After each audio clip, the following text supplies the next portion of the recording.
আজানের মধ্যে লুকিয়ে আছে এক অলৌকিক গণিতের খেলা।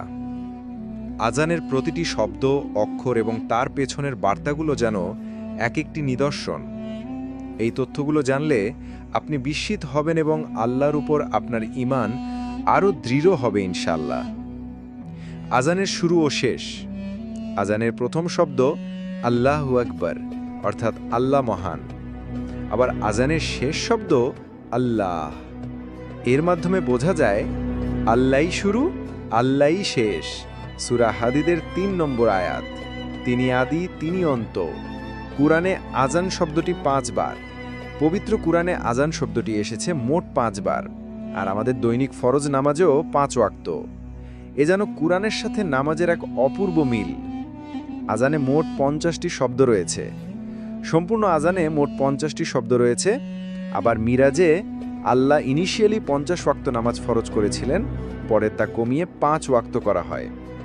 তবুও সহিহ হাদিস অনুযায়ী ৫ ওয়াক্ত নামাজ আদায় করলে ৫০ ওয়াক্তের সওয়াব দেওয়া হয়।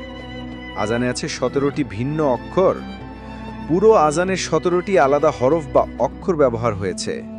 প্রতিদিনের ফরজ নামাজের রাকাত সংখ্যাও ১৭।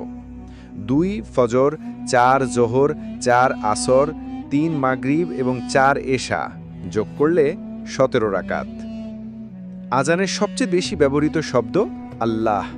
আল্লাহ শব্দে রয়েছে আলিফ আছে ৪৭ বার, লাম আছে ৪৫ বার এবং হা আছে ২০ বার।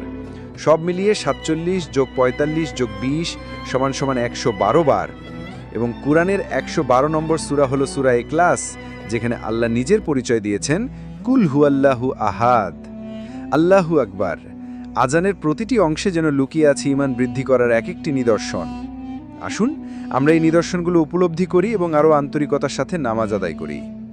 ভিডিওটি ভালো লাগলে বন্ধুদের কাছে শেয়ার করুন এবং সবাইকে ধন্যবাদ।